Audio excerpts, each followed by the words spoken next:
Latviešu valoda mūsdienās ir bieži apspriests temats. Tēmas ir dažādas.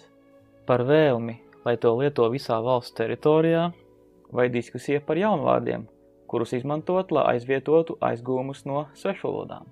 Daži lepojas ar to, ka latviešu valoda it kā esot viena no vecākajām indo-eiropiešu valodām un tās līdzību ar senindiešu valodu sanskritu.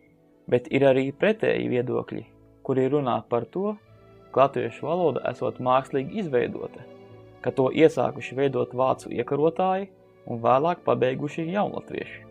Šajā raidījumā centīšos apskatīt tēmu par latviešu valodas veidošanos tuvāk, kā arī to, kā valodas attīstās kopumā. Sākot no pašiem sākumiem jāapzinās, ka ir ļoti grūti un varbūt pat neiespējami noteikt, cik tieši valoda ir sena un kad tā vispār radusies. Labākais, ko var darīt, ir salīdzināt